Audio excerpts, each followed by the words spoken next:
Great to have you watching CNN 10 this Thursday. From the CNN Center, I'm Carl Azus. We're starting with a photograph that gives you a sense of just how bad the flooding is in parts of southeast Texas as it continues to struggle with the effects of Hurricane Harvey. This is Interstate 10, a highway near the city of Beaumont before the floods. And this is the same stretch of road as it looked on Tuesday. The picture was taken from a boat, and Logan Wheat, the man who took it, said the waves were anywhere from 3 to 4 feet high. The mayor of Port Arthur, which is between Beaumont and the Gulf of Mexico, says his entire city is underwater, but that rescuers are on the way. Port Arthur is near Texas's border with Louisiana, and that's where Harvey made its second landfall early Wednesday. Forecasters are predicting an additional 3 to 6 inches of rain from southwestern Louisiana to western Kentucky. In Texas, officials say this storm has killed at least 28 people, including a police sergeant. Governor Greg Abbott says more than 8,500 people have been rescued so far. 14,000 National Guard troops have been activated to help with relief and security efforts, with 10,000 more on the way. And 33 counties in Texas are under an emergency disaster declaration. What that does is speed up government money and supplies to those who need it. Rainfall totals in the hardest hit parts of Texas measured almost 52 inches last night. That's a record for the continental U.S. Houston police say they've gotten between 60 and 70,000 calls for help. Each year in the U.S., flooding takes more lives than lightning strikes, tornadoes, or hurricanes. That's a 3.5-foot fence right there to my left. We're sitting at 3.5 to 4 foot deep right now. But the quickest and one of the most dangerous forms of this type of weather are flash flooding events. Now, as their namesake indicates, these events happen at a moment's notice. Now, if you have heavy enough rain in a short time period, you can fully saturate the soil. If the surrounding soil is overwhelmed, the ground essentially cannot hold any more water. You have yourself a flash flood event. Urban environments, mountainous terrain, and poor infrastructure can really worsen the effects. But once the rain stops, flash flooding typically stops, generally lasting between minutes to hours. And all of that water has to find an exit point, and it typically finds it by making its way to rivers, streams, or creeks. If enough rain falls, what are often streams can turn into raging rivers. These rivers can rise for days or weeks, even if the rain has stopped at a given location. As the water begins to rise, it can eventually become a flood, and depending on the water level, it can range from a minor to a major flood. The crest is the point where the river reaches its highest point. This, in essence, can be a slow-motion disaster because that water wants to find its way to the main river mouth and be deposited back into the bay or the ocean. These events can last a period of weeks or months, spanning hundreds of miles before the water recedes back to its normal level. American leaders are discussing how to respond to North Korea's latest weapons test. It involved a missile that flew over Japan, a U.S. ally, before landing somewhere in the Pacific Ocean on Tuesday. North Korea's government-controlled media called it a, quote, meaningful prelude to containing Guam. That's a U.S. territory in the Pacific. Meanwhile, the U.S. military ran a successful test of its own on Wednesday when an American destroyer at sea shot down a missile that was test-fired from an American base in Hawaii. Defense Secretary James Mattis says America is never out of diplomatic solutions to international problems. But as you're about to see, the U.S. does have a backup plan. This is America's final shield, the last and only protection against an incoming North Korean nuclear missile. Housed deep underground in the heart of Alaska's wilderness at Fort Greely, about 150 miles north of Fairbanks.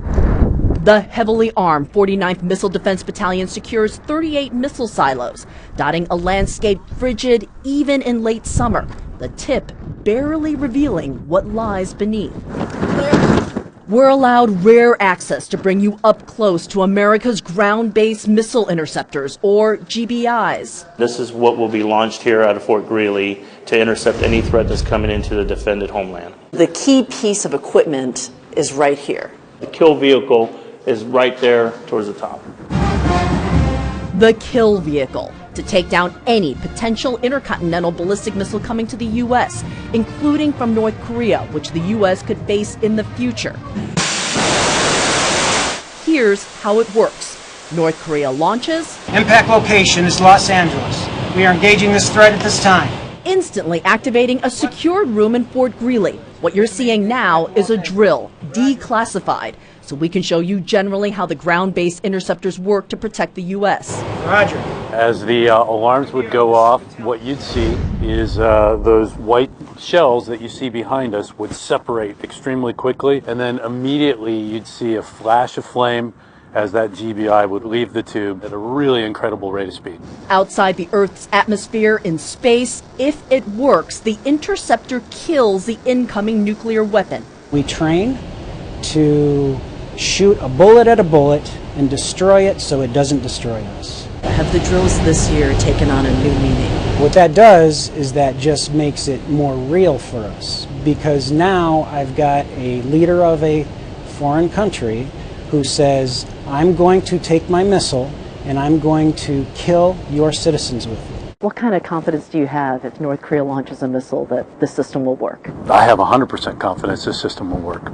That's despite a 60% success rate. Out of 18 test launches, the interceptors have only struck its target 10 times in controlled launches. Just because we've had some failures doesn't mean we're not learning. Alaska Senator Dan Sullivan believes the interceptors are still America's best shot as a last defense, as North Korea rapidly moves closer to being able to strike the U.S. mainland, introducing a bill boosting the number of missiles to a total of 72, studying the possibility of 100 missile interceptors. So far, a cost of $40 billion to taxpayers. Doing nothing in the face of this threat, when we clearly have the capability to make sure we have a very protected homeland, is not an acceptable option, and I think most Americans would agree with me on that.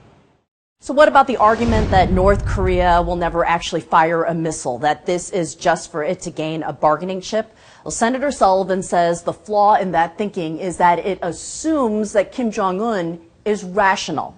He calls it expensive but a necessary insurance policy. Kyung La, CNN, Los Angeles. 10-second trivia. Which of these dinosaurs is believed to have been a herbivore? Dilophosaurus, Irritator, Spinosaurus, or Triceratops? Though Triceratops is estimated to have been 30 feet long and more than 12,000 pounds, paleontologists say it was a plant eater. Scientists in Colorado say they've found a rare fossil from a Triceratops. As soon as I got on site, I realized it was a pretty important dinosaur find, which are pretty unusual in the Denver area. And after cleaning up the site, it looks like part of the skull of a Triceratops, a horned dinosaur, and maybe parts of the skeleton. The fossil was found by construction crews who were working on a fire and police station. They stopped working so scientists could excavate. Researchers say the skull could be one of 3 found in the area, and this Smithsonian display shows you what the 3-horned Triceratops might have looked like.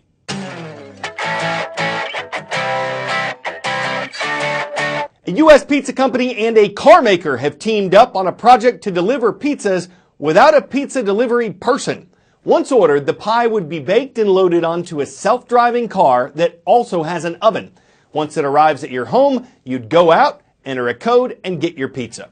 This is being tested right now in Ann Arbor, Michigan. A spokesman says it's not being done to find out whether a self-driving car could deliver pizza, but instead how customers would react if they had to go outside to pick up their food.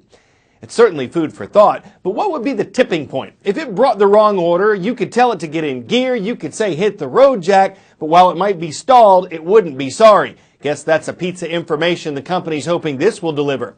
Feedback. I'm Carl Azus. This is CNN 10.